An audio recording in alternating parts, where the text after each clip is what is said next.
When I was 12 years old, I was the biggest loser anyone had ever met. I was skinny, I was a gamer, I was socially anxious, I had no friends, I had no life. I wasted hours trying to raise up girls that could probably crush me with their big toe. And yeah, didn't go so well. Life wasn't that fun for me. And so one day I just woke up and I thought to myself, I hate my life. My crush just got with another dude. I've got a test coming up. My parents are toxic. I need big arms.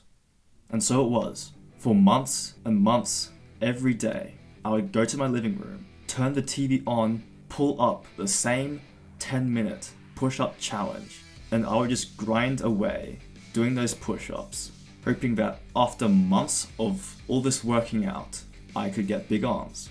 And I did get slightly bigger arms. I noticed that some of my other muscles were developing as well, and I thought to myself, this is cool. I'm making progress in life. I'm finally achieving something. Then not long after, COVID came around. Lockdown happened. Millions of people locked inside their houses, not allowed to go out. People were, in a way, forced to take vaccines. My family definitely was. The deal was that if my dad didn't get a vaccination, he would lose his job. And finances were tough. My dad didn't really have any other job to go to, so he really had no choice but to get a vaccination. But no.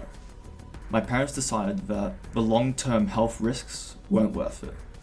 They didn't want to get vaccinated, and they definitely didn't want their children to get vaccinated either.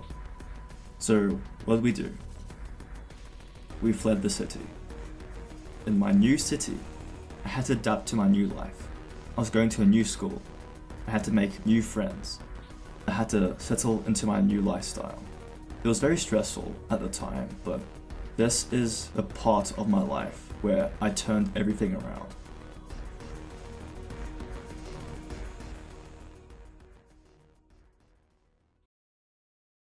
Eventually, after a few months, I turned 13, and this was huge for me because this meant I could finally go and sign up for a gym.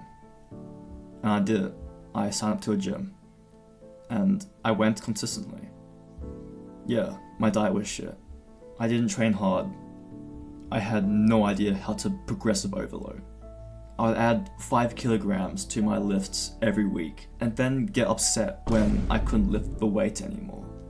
But still, I would grind away, going to gym every single day, and then coming home, sitting on my laptop, and watching every single fitness YouTube video under the sun. And after a while, after months of grinding, gym started to become my only source of sanity. I feared the very people that were meant to take care of me, to protect me. Every day, I was on edge, anticipating the next house rule or the next punishment. Not only that, my best friend was a girl who didn't treat me right. She was someone I had an intense emotional attachment with, and I was also lonely. But it just seemed like everyone around me was out for me.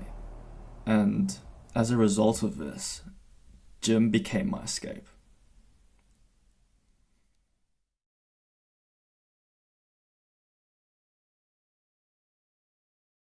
After another few good months of grinding, but also internal hell, I found someone who I assigned my role model. His name was Hamza Ahmed. You haven't been taught the things you needed to learn to become a masculine man. I took after all his practices. I started meditating, I started eating clean, I developed my social skills, and he became my salvation in my lowest point of life. I dedicated significant time to self-improvement alongside the gym, and after a while I became not only a lot more muscular, but a lot more sociable as well. My social anxiety had been lifted completely.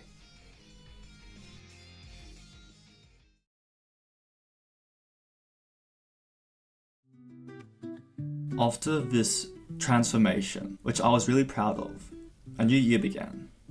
I joined a new class, and in this new class, I sat next to a girl. For months, I didn't talk to her, and she didn't talk to me.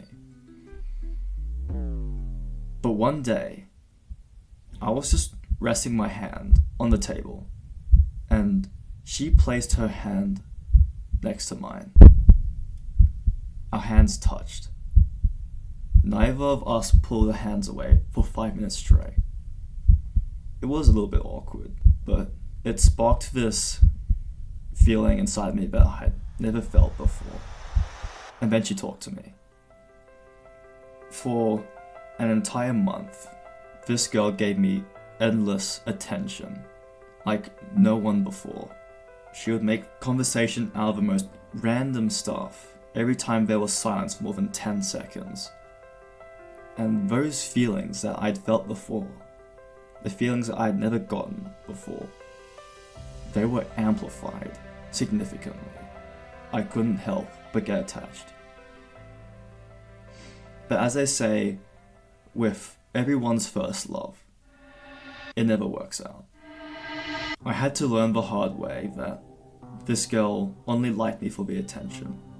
One day I take a tiny bit too long to respond to her text, and she's gone. She didn't speak to me again for a very long time. But things didn't end there with her. Eventually, I started getting friend requests on Snapchat from girls that I'd never met before. It turns out they were this girl's friends. And after speaking to them, their intentions were pretty clear. They wanted me to speak to this girl again. And being the idiot I was, I did it. I spoke to the girl again. And the drama didn't end there. I spoke to her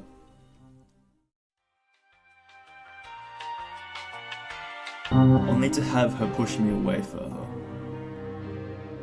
And when I pulled away in response, she would use her friends to pull me in again, and I was trapped in the loop. This went on for an entire year, and it was extremely painful. I'd never experienced so much consistent heartbreak in my life. But despite all this, somehow, some way, after school, I would dedicate every hour to the gym. I would be tired, I would be starving, I would be heartbroken, but I still managed to lift those weights. I still managed to destroy my body and my mental capacity in the gym. Eventually, the year of pain and heartbreak passed. I let the girl go, and I didn't look back. This was when everything changed for me. I changed my diet, I changed the way I trained, I started a YouTube channel, I started making more friends. Up to this day, I still go to the gym. And never in my life have I made this much gains. And yes, I still have a long way to go. I only have 200 subscribers, my gym recovery isn't that great, I don't have any reliable close friends yet, but I'm glad I made it this far. I started in the lowest point of life, and now I'm making my way to the top. See you there, bro.